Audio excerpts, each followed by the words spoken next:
Welcome to your daily feisty chess game. I've been paired in a 15-10 game with Abe Nelson 1. Gonna play e4, see what Abe Nelson 1 comes up with. e5. Okay. Let's play knight f3. The main move here, but not one I think I've played on these games yet. We've got a Petroff Defense. Okay.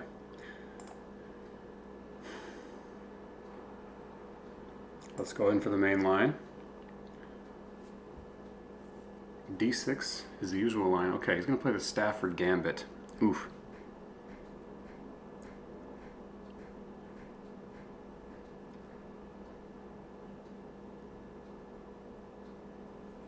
Alright, I know this is dangerous. I know I've seen a lot of Eric Rosen playing this.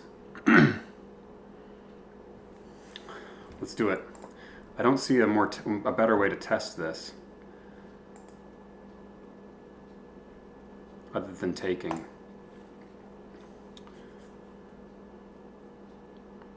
So the move here, there's either knight c3 or d3. This will be an opportunity for me to brush up on this. Okay, this could take a minute. Knight c3. Thematic ideas that black can play here. I suppose I could just give the pawn back. That seems to avoid a lot of complications. Say with like bishop e2 or...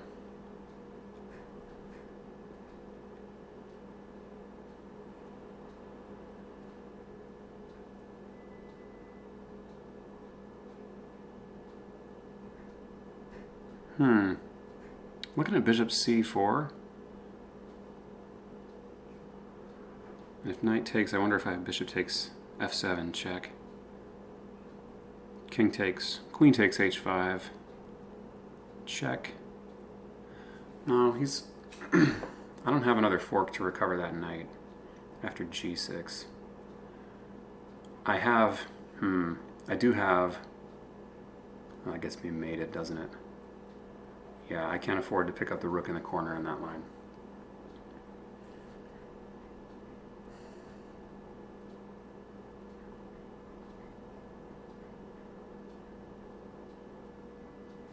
Alright, I know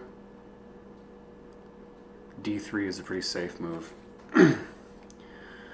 Okay, we're on the other end of this feisty game. Bishop c5. And I wonder if bishop e3 is good here.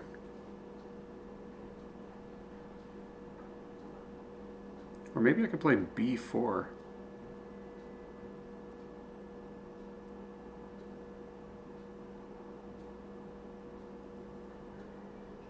Bishop g5 doesn't work because there's the immediate bishop f2 check. If I play bishop e2 here, I might be running into some of that stuff. I can't imagine.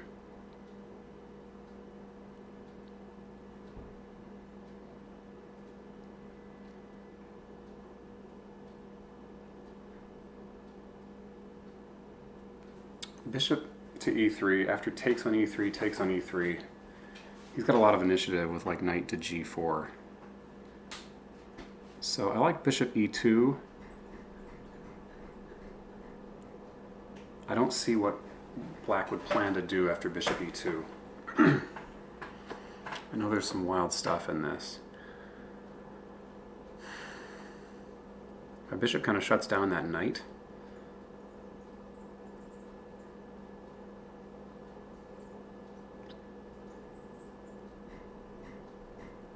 So yeah, bishop e2, that's where the bishop wants to go. Bishop takes f2, king takes f2. Ah, okay, I see. Now, then he has knight takes e4. Then he has knight takes e4.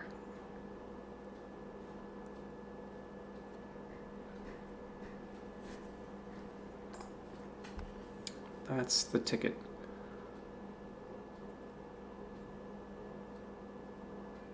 I wonder about f3. How bad is f3 here?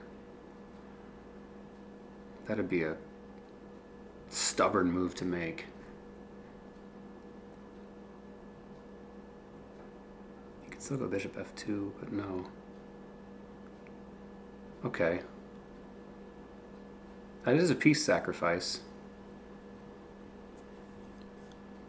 Bishop e2, bishop takes f2, king takes f2, knight takes e4, check.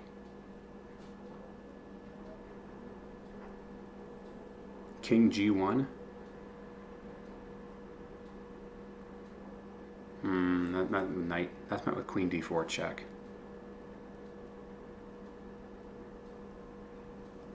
Okay. Maybe queen d2 is a good move here. That allows knight to g5. Sorry, to g4.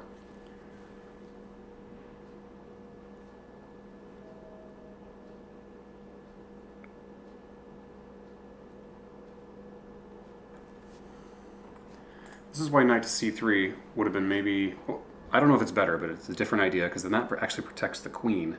So my king can retake on f2.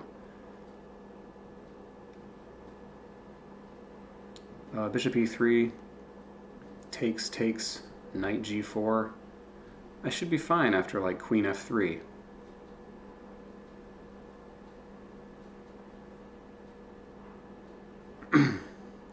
I've got firm control of the center. Queen f3, I'm planning to play h6 to kick that knight away. I don't see a lot of compensation. So let's go ahead and play bishop here. So black doesn't have bishop takes f2. Okay.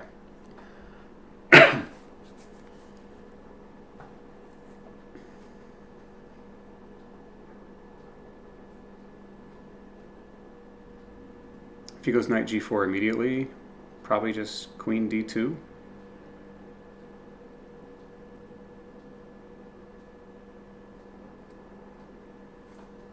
No, actually, take on c5. I'm making a threat here he needs to respond to.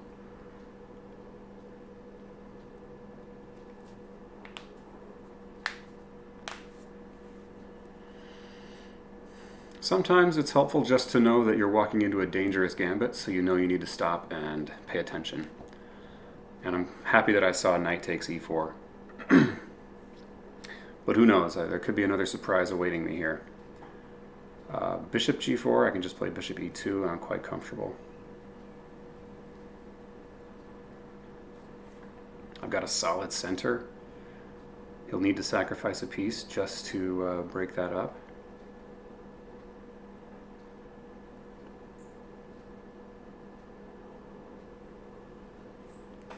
It will take him a while to try to play something like f5 or c5, c4.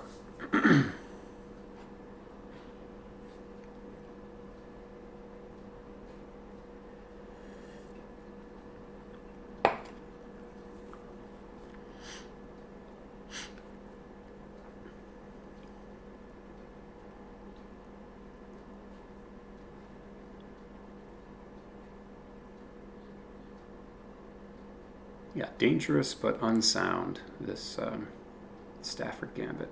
It's how I understand its reputation anyway.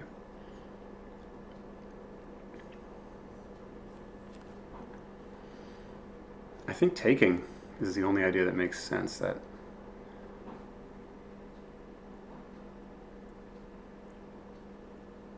possibly knight g4. No, not knight g4. It's too premature. Obviously, he's got to take to keep the initiative here. Okay. Abe Nelson does take. So let's see if knight g4 is incoming. He could try sax on e4 with the idea of queen to h5. Okay. Queen f3, and I should be fine here. This guards both e3 and the queen check.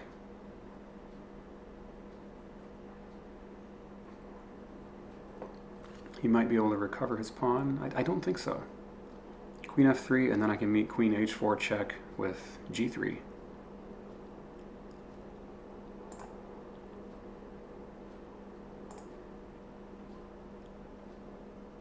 He can go king d2 here. But no, queen f3 looks good.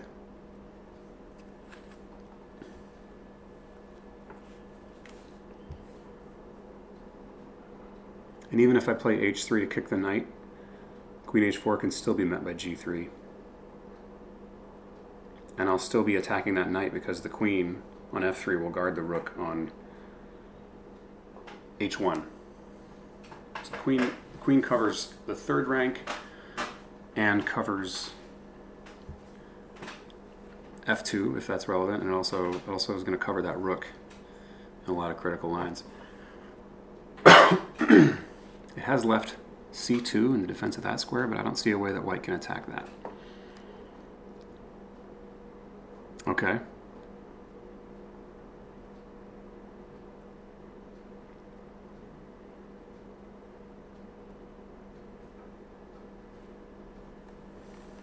Now maybe king to d2, and how else does he put pressure? King's in the center, but again, my center is very strong, and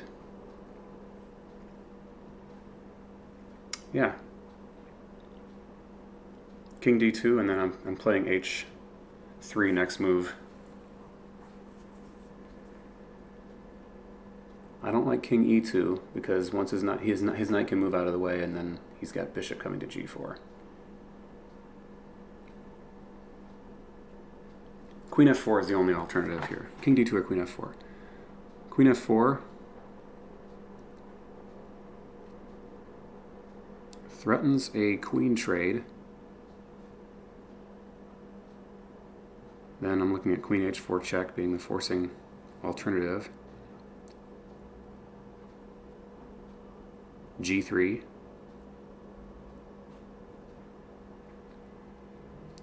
Queen h5, keeping that pin.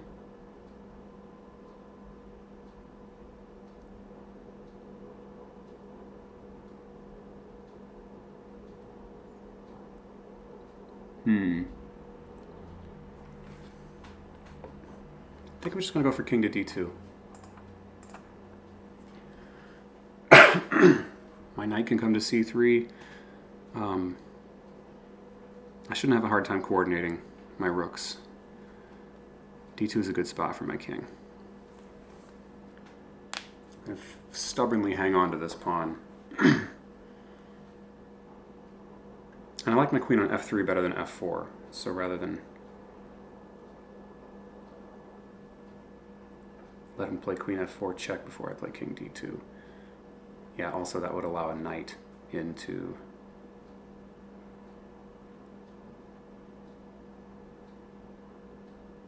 f2. So if he does go queen f4, h4 here, I'll probably still want to play g3.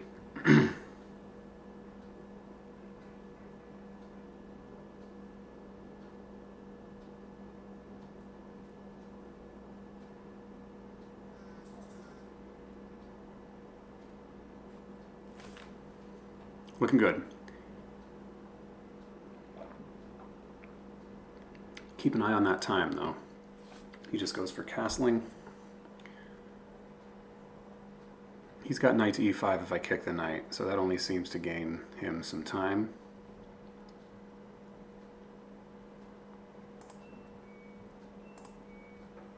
What if I kick his queen instead? Probably better to get a piece out. This takes away a check on a4, a5 as well.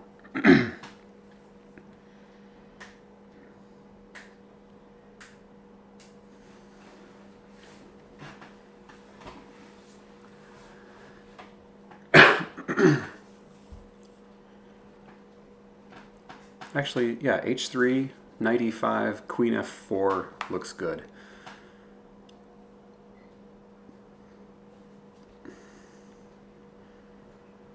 That might have been good in the previous move, but it can't be bad to get that knight out.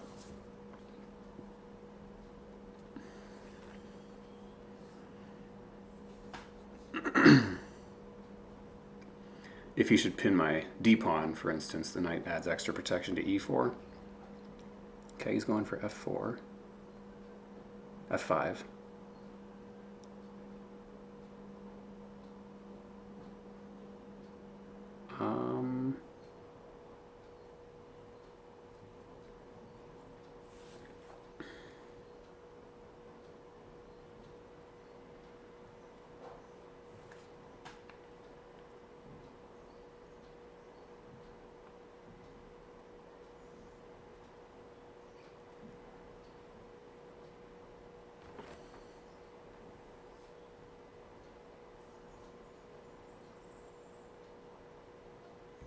Let's do this.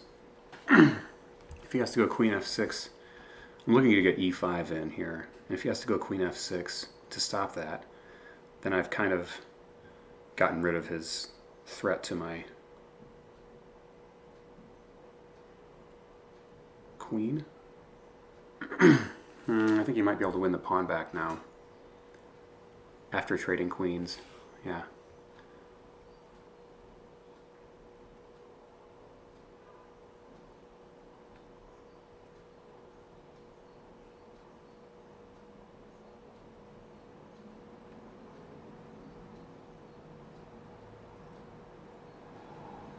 How to recapture.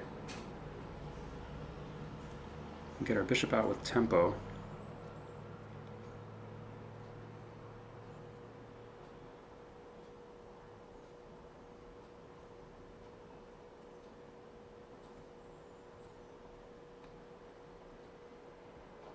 The knight guards f2, which I like the look of. So let's do that. We still have an advantage based on some healthy pawn structure here.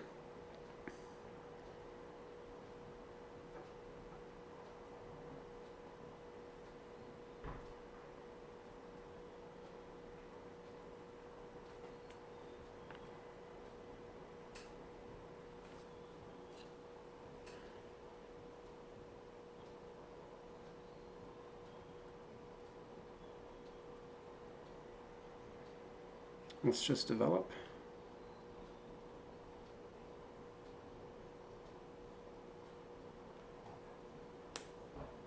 If I go bishop e2, my knight is a little vulnerable on e4. Opponent's offered to draw. No, not here.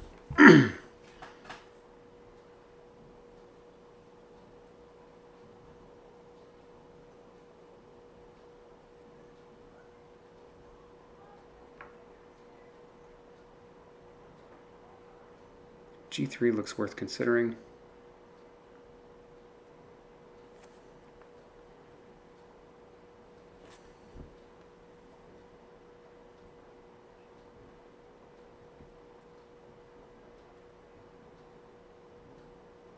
Let's do that. Let's just make his rook go somewhere else.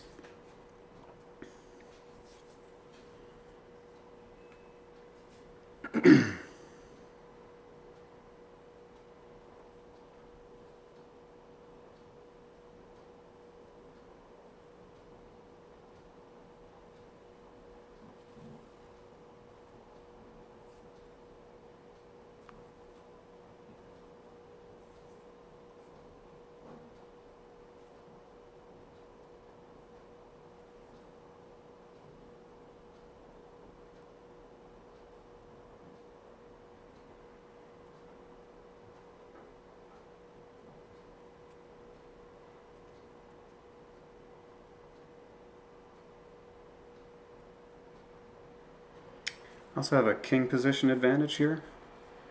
Could come in handy in an endgame. I get the sense that Abe Nelson 1 isn't excited about an endgame as a Gambit player.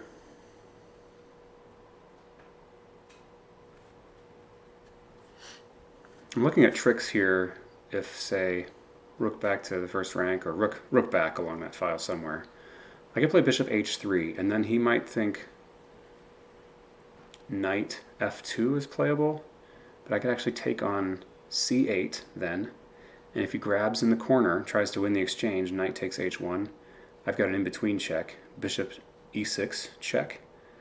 And after he deals with that check, I grab the knight, and I've won 2 pieces for my rook.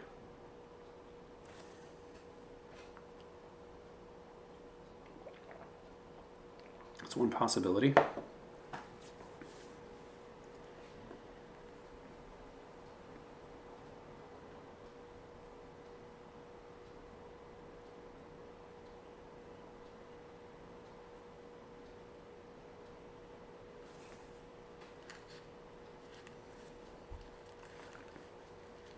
This doesn't appear to be an overly critical move. So I'm surprised, a little surprised at his taking so long here.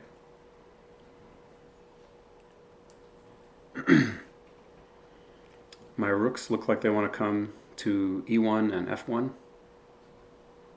Pretty straightforward. He does go all the way back. I might go in for this trap line here.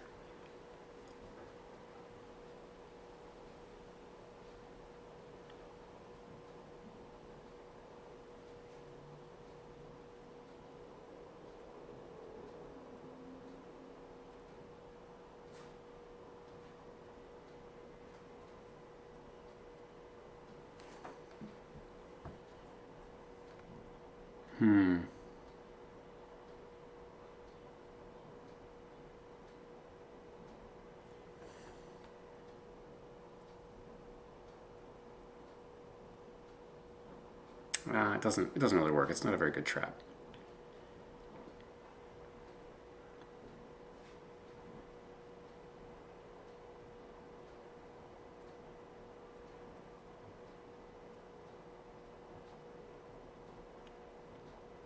Bishop.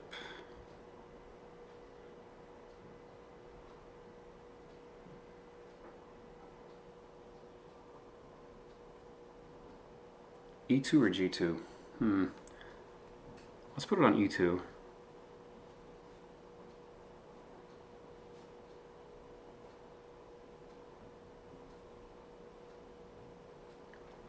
No, I'm going for G2. I want it protecting that knight a little more.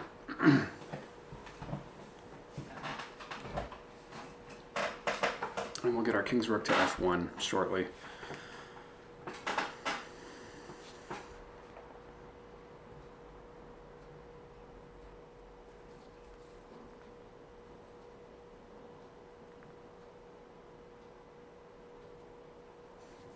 I do have to watch out for my H2 pawn. But if he plays knight F2 here, I can simply play rook F1.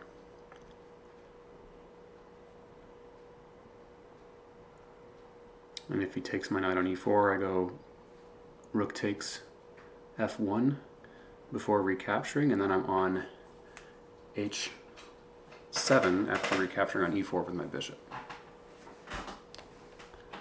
So that line would go knight F2, rook HF1, knight takes E4, rook takes F8 check, king takes F8, bishop takes E4, and I seem to have some initiative there.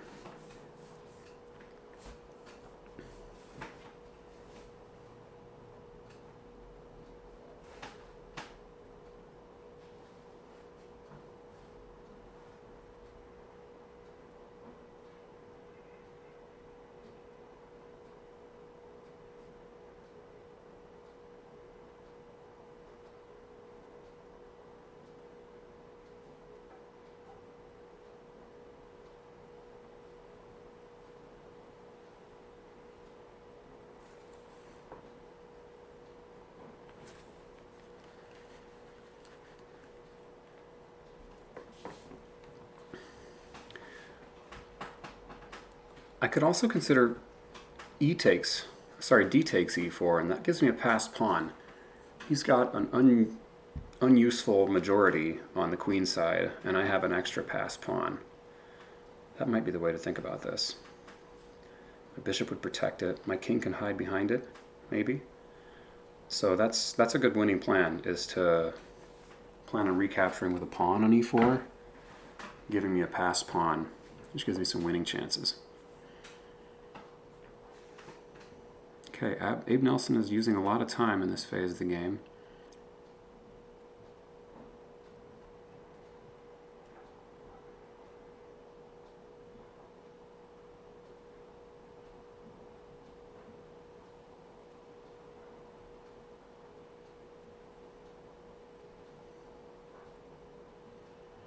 Okay, bishop there.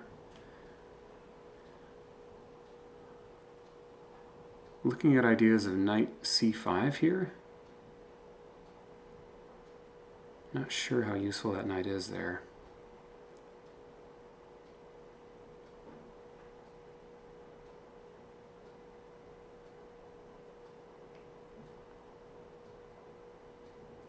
But again, if he wants to capture that knight,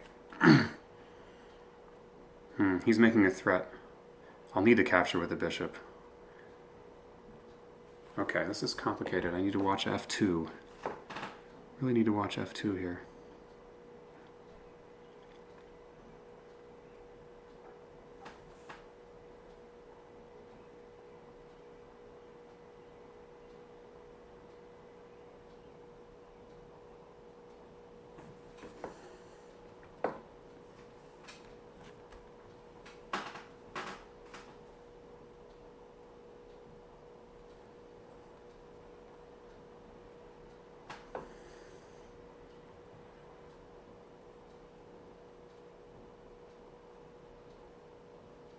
h3 doesn't seem to work.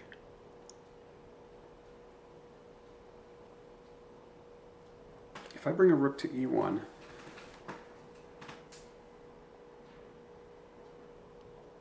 okay, rook to e1 should cover things because then I can block a rook check.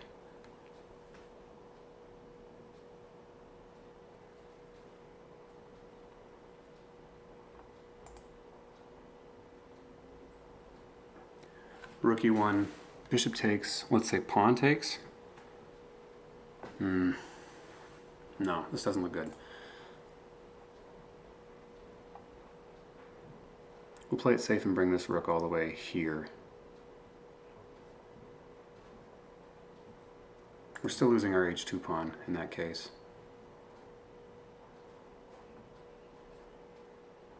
Let's not let him move his bishop so easily off that.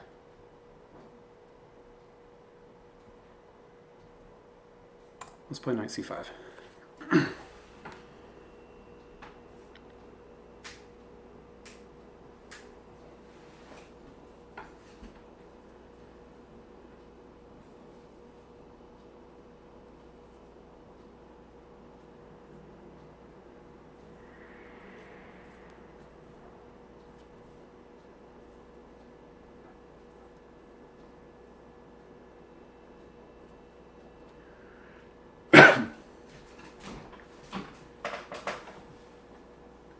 Okay, he still wants to make that threat.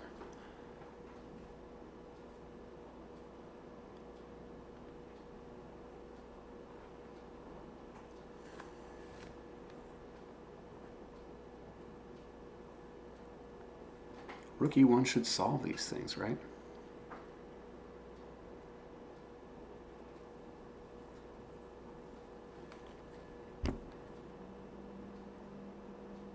Rook e1, rook f2, rook e2.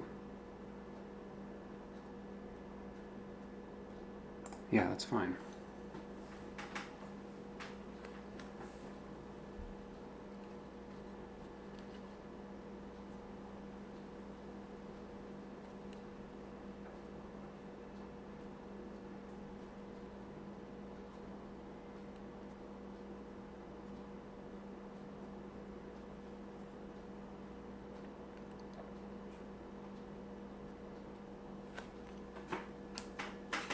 He's also now abandoned this diagonal. His bishop used to watch over the key squares d7 and e6, but now my knight is very likely to jump to e6. That looks dangerous though. That could be, yeah. Anyway, this is forced.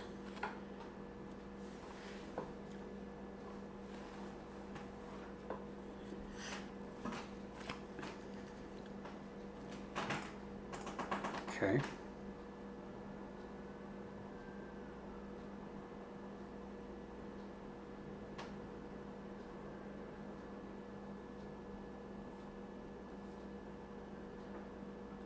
Where does my king want to go?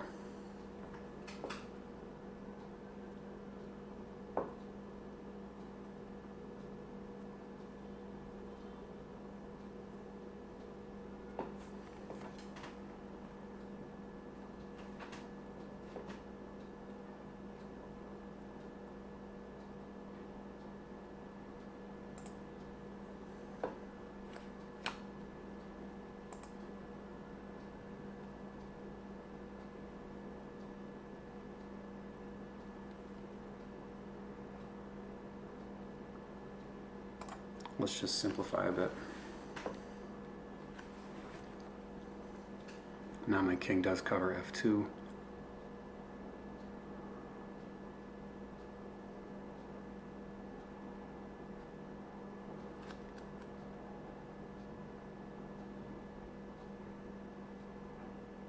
He can kick my knight around a little bit.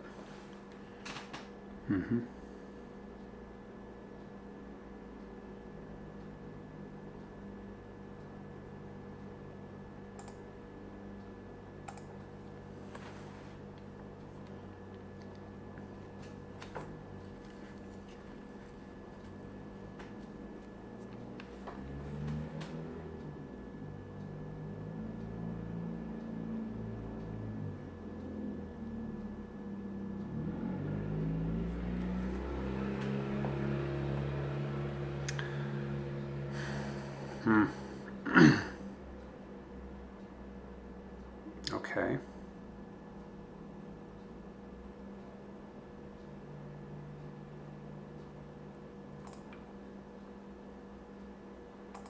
He can win this pawn, but he still doesn't have a lot of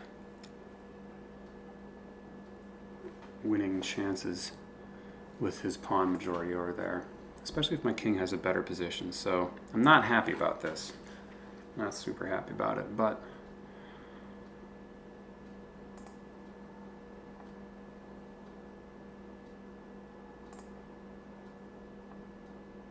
just take with the knight.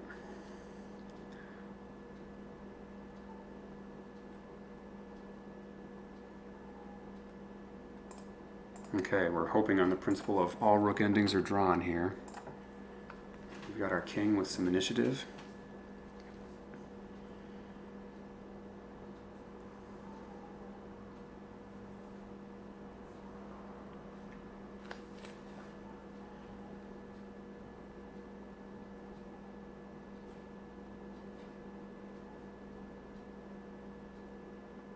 If he slides over and hits one of my pawns, I think I'll just play my rook to maybe e1. With the idea that, well, okay.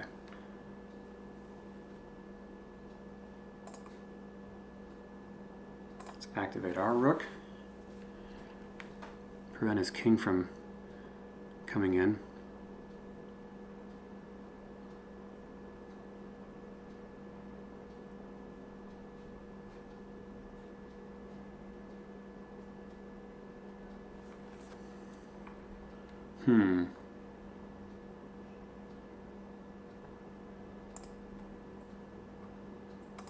Okay.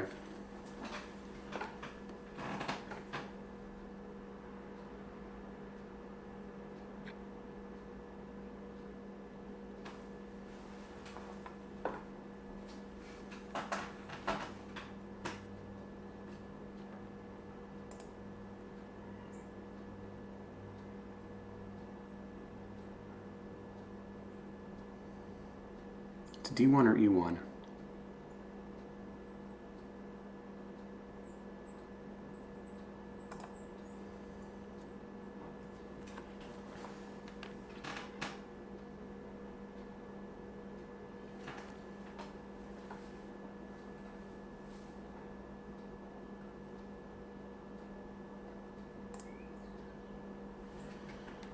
How aggressive do we want to get with our king?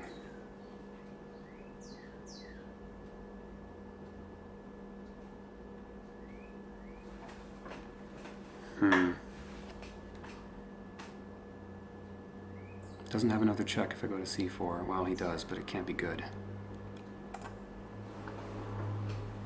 And then I can start with my checks.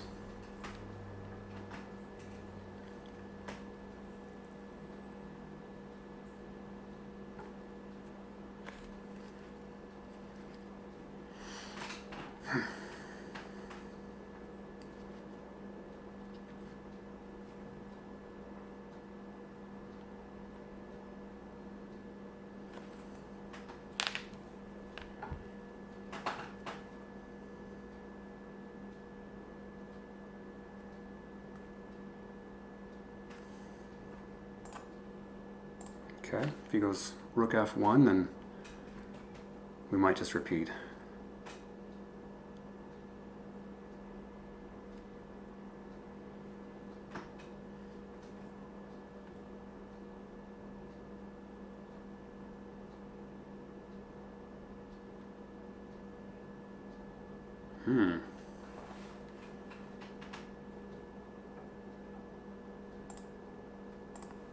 Okay, we've got some imbalances here. Our rooks are both very active. The game is going places. Glad to see it, Abe Nelson. I like your feistiness.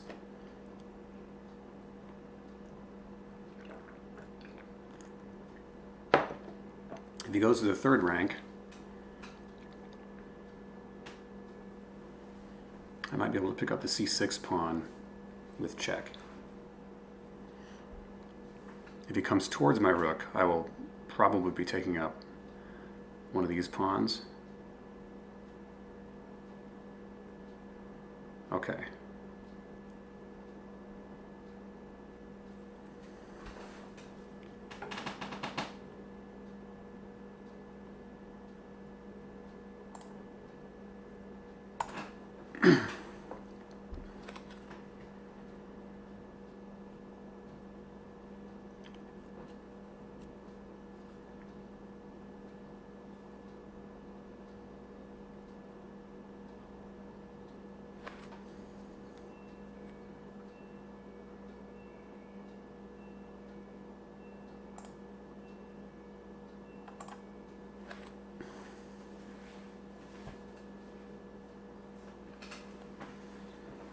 Has to move his rook somewhere. He'll probably take this pawn.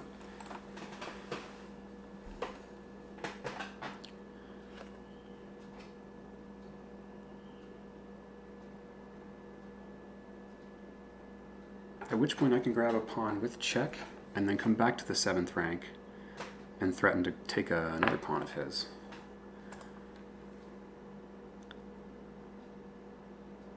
Do I want that pawn or do I want this pawn right now? Let's go with the pawn with check.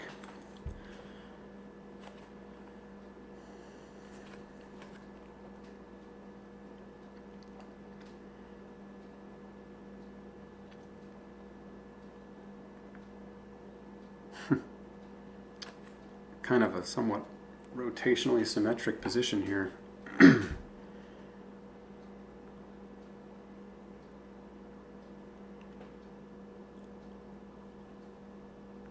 Okay.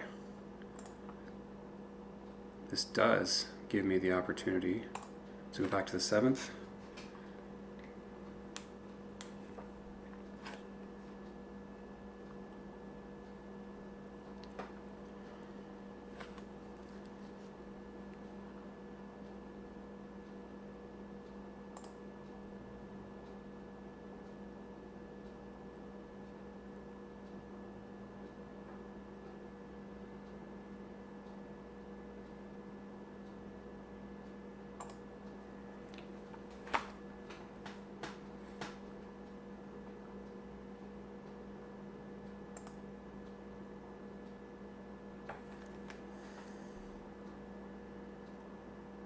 My king looks good on c4, I think.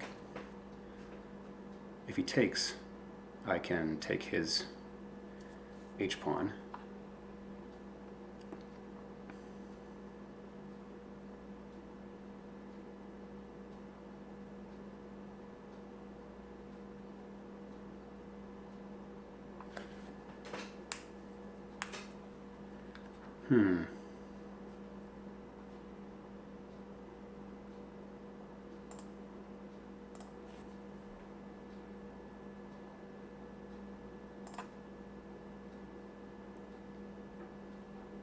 Let's just start pushing.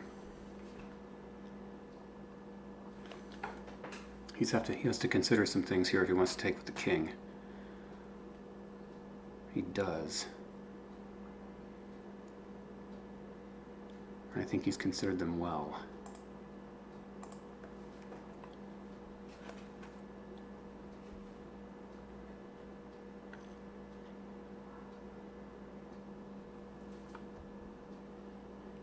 If he wants to go rook h6, he'll have to impede his own pawn.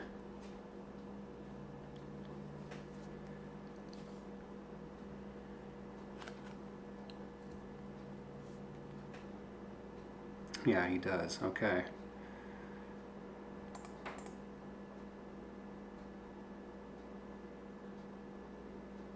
All right. Looks like it'll be a race.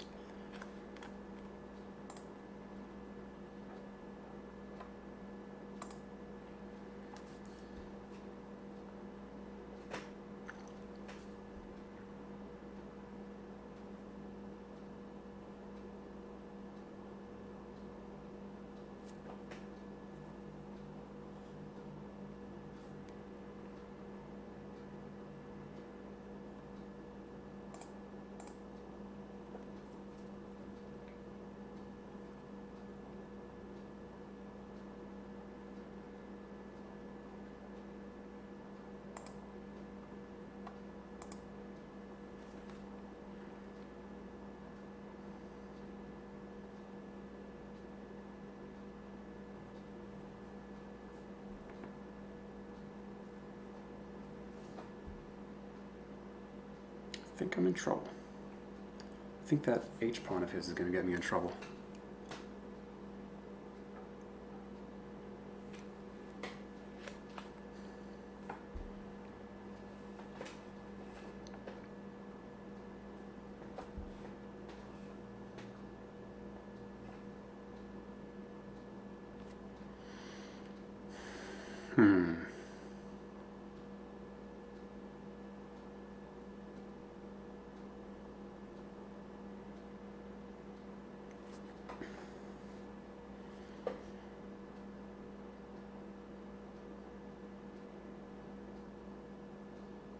No, I actually like my chances here. I think Abe Nelson might need to force a draw. His rook is not in a good position to stop my pawn from queening. All right, is he going to sacrifice?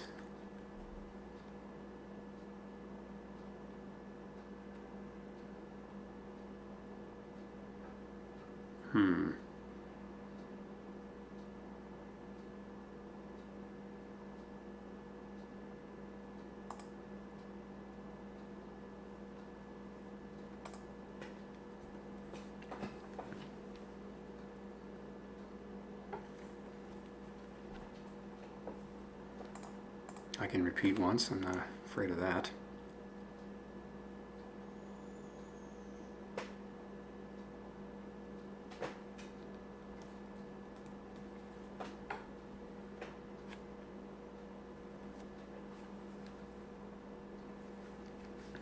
I think best I can do here is a draw.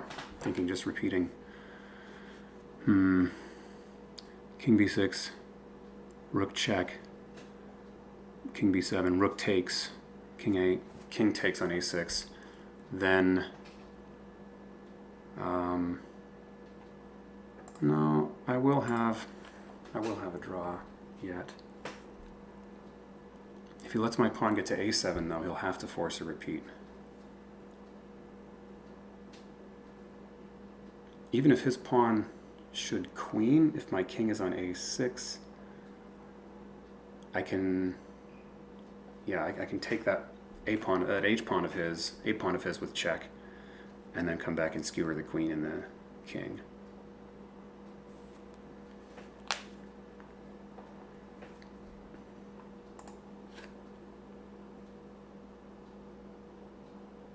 All right, I think this works out to a draw.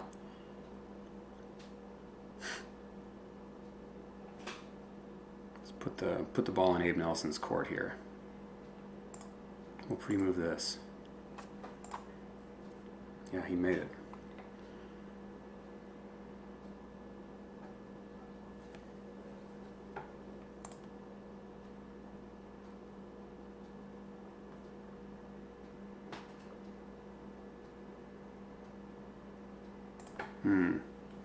Should have taken the draw by repetition, I suppose.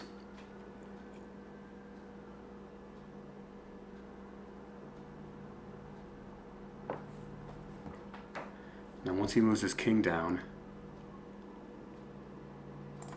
Yeah, okay. This is intense. King here, king h2, rook h7. If he queens, I have a check. Yeah, it's important that I stay off the queening diagonal, though.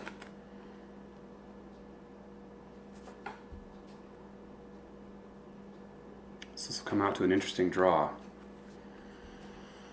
Could have taken a repetition draw earlier, but this was more instructive. Riskier, for sure. I suppose he might still slip up and I might get a draw. Okay, this is his chance.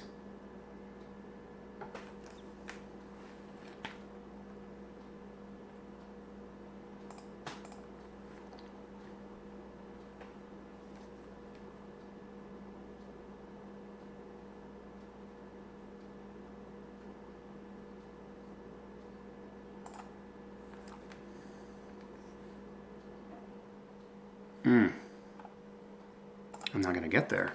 I am not going to get there.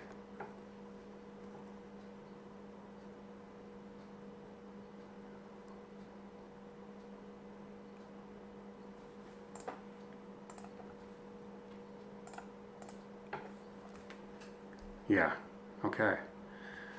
Good game. Abe Nelson won. I will analyze this. He found the endgame win. I should have taken that draw earlier, but I learned something this way.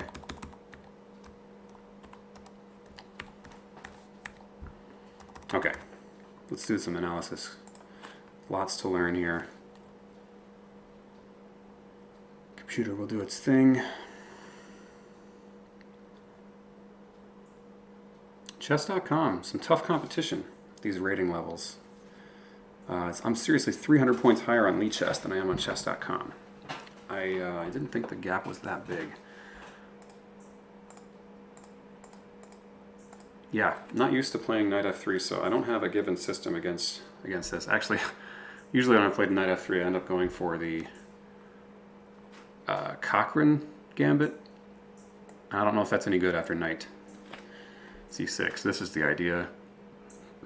Computer doesn't like it, but I could have a big... yeah, I don't know. It's probably no good. It really doesn't like black's position here. d3 is best. Bishop c5 is best. What is it like instead? Bishop e2. Okay, so here's the line I was worried about with bishop e2. Bishop takes, king takes, and then knight takes e4. Oh, look at this. My queen is...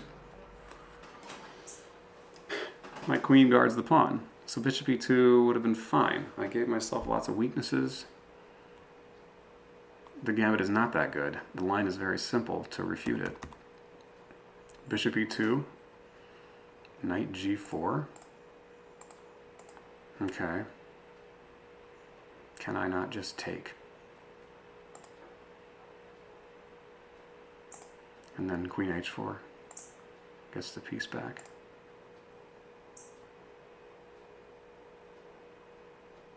Just castle. Bishop takes g4. Queen e1. My extra knight will win me the game. I'm sorry, not my extra knight, my extra pawn center here.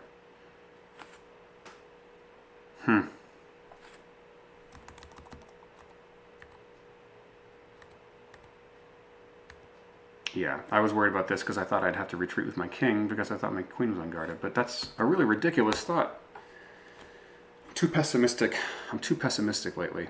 That's a ridiculous thought because not only does the rook cover it, that's obvious. I mean, that's difficult to see, right? That the rook covers it after this, to visualize that the rook will cover the queen. But bishop e2 covers the queen. Bishop e2 covers the queen. There's nothing to fear. It guards this diagonal, covers the queen. Knight g4. I suppose castling just transposes.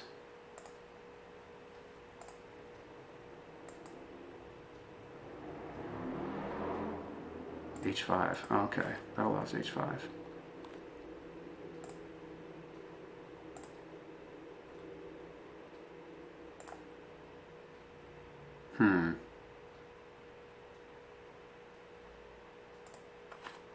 That makes things a little more complicated if that rook gets in the game.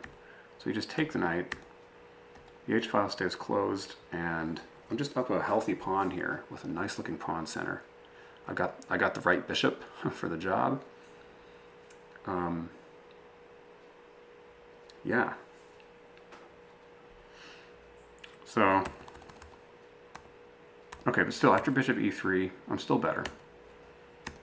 But I'll have to file that away for next time I face this gambit. d3 and bishop e2, very simple.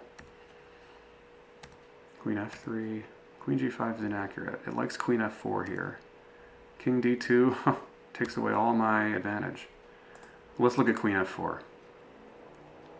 69. Queen h4 check. Now king d2. Huh. But then the knight comes in here. Oh no, it can't. That knight is pinned. Okay. Important considerations. King d2. I'm about just castling and then playing f5. Oh, the knight's pinned, so we're gonna win the knight. Not yet though. We're not really threatening that knight. I guess we are threatening now to play g6. And if he tries queen f2, the knight's ultimately trapped. I can just play king e2, pick it up.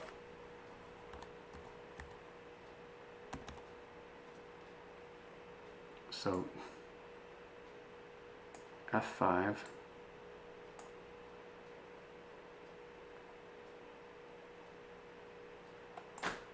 Bishop e2, just more pressure on the knight. F takes e4 and we take with the queen. But now, no, that knight can't move. Queen h6. Now we just take the knight. And we're living large, a piece up. Okay, a lot of complications, and you want to avoid those a lot of times if you're playing against a gambit, because the complications tend to favor the gambitier. But here, I mean, that's obviously not always true. Yeah, once I move the rook, that knight is a goner. There's no place for him to go after I attack it. Again, if he tries to open up the f-file, we just keep it closed. And we're going to play king e2, and he could try further to open up the f-file.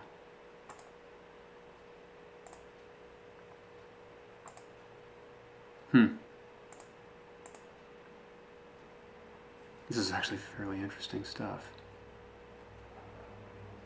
F takes g2. Bishop takes g2 keeps that knight trapped. But now the rook does protect him. No, he's not trapped. Ugh. Incredibly deep stuff.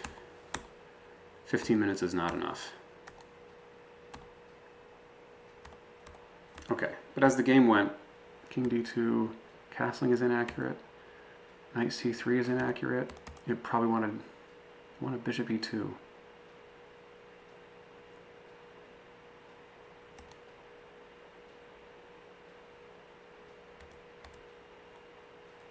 Knight takes h2?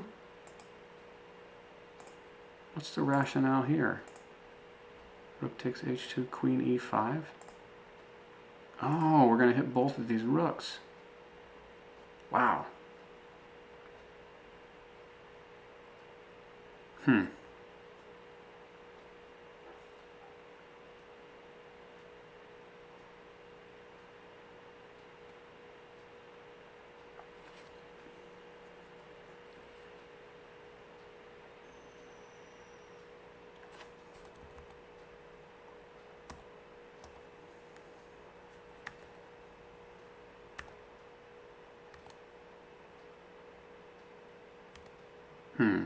Okay. Queen f4 is good. Knight here, inaccurate. Bishop e2 is best.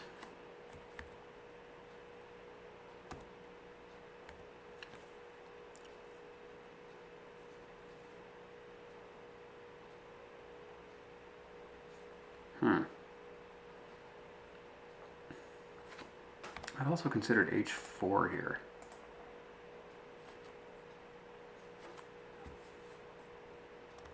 Peter doesn't like that too well either. What about this? h3? Then we go knight h2 anyway. It's like the other line, except I don't lose that pawn. So knight c3 at least gets rid of that threat. Queen f4 would be best.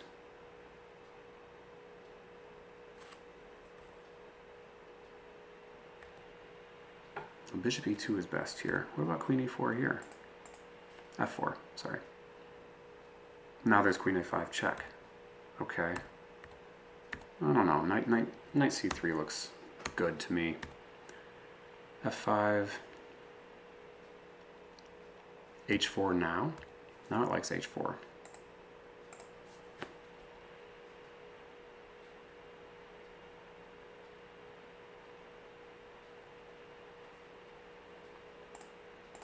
This.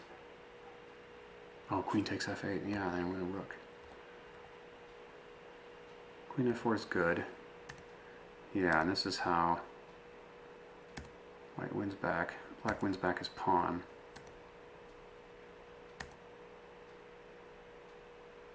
It likes the bishop going to b2. Okay, g2, b2, they're both fine.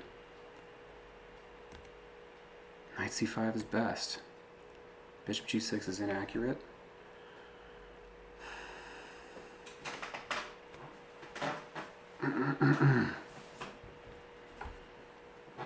Rook a to f1. A to e1 is a mistake. I should have just directly challenged him on the f file. That puts me in losing territory. Draws my king out, allows him to activate his rook. But that's an inaccuracy. Rook to f8 was better. Rook f8, what, bishop f3?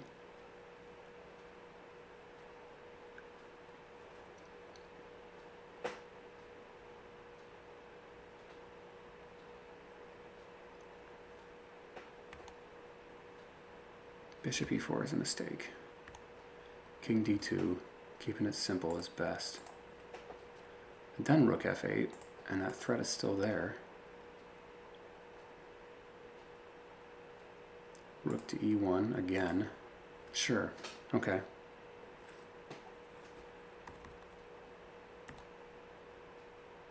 Could just lather, rinse, and repeat here. Mistake. Right, because this allows him to kick away my knight and win that pawn back.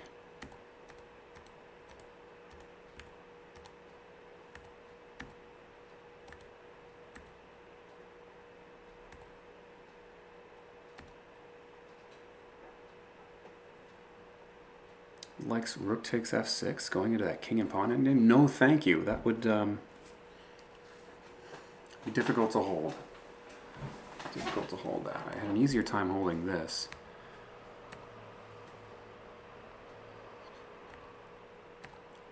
King f7 is best. It really likes black here.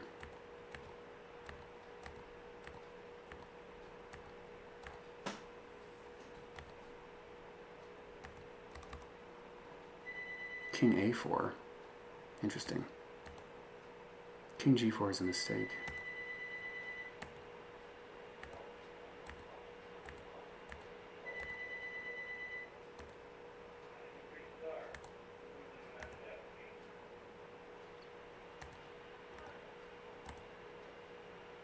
Yeah.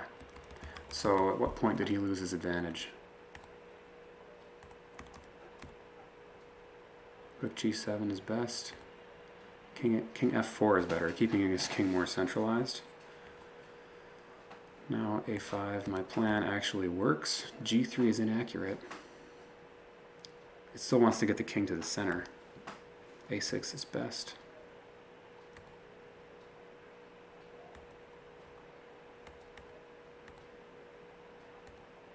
King b6 is best.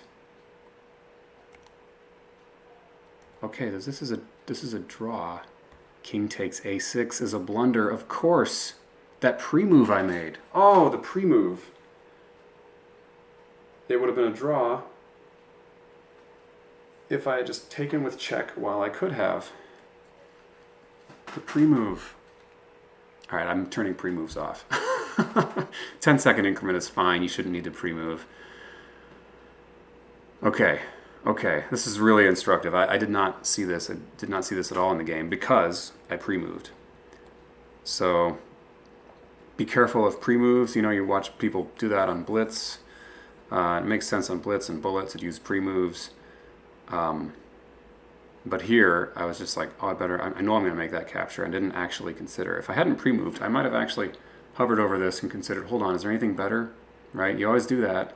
You always do that blunder check. But that's a great habit to get into if you're not into it, by the way. Before you move your piece, always go through that routine. Whatever the rest of your thought process looks like, just use that routine, blunder check. And the pre-move takes that away from you. A lot of captures are automatic, but not all of them. And I have if rook takes h7 check here instead. And after that, you recapture the rook. And black is good enough to draw here, but that's very different than the outcome of the game.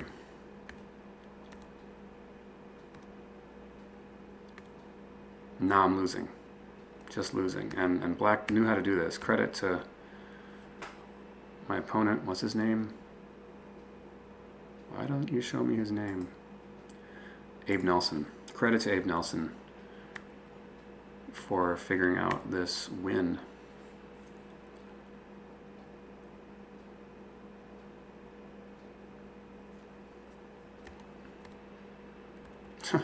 King e2 is a blunder. I should have played rook g4.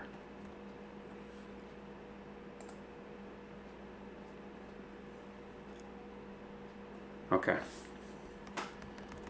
All right, I'm going to turn pre-moves off, like I did on Lee Chess, I believe, for my next game. So thanks for watching, folks. Painful loss, but you get used to it, and you move on. You get better. This is how I get better. So I learned a couple valuable lessons here. Always do that blunder check. Don't automatically recapture. Don't pre-move recaptures. And notice when your queen is not hanging. I don't know how I missed all that, but notice. Don't be afraid of ghosts. That's the idea. Don't be afraid of ghosts. I was a little too afraid of the Stafford Gambit in the Petroff Defense. So those are my two main lessons I'll take with me going forward. Stay feisty, everyone.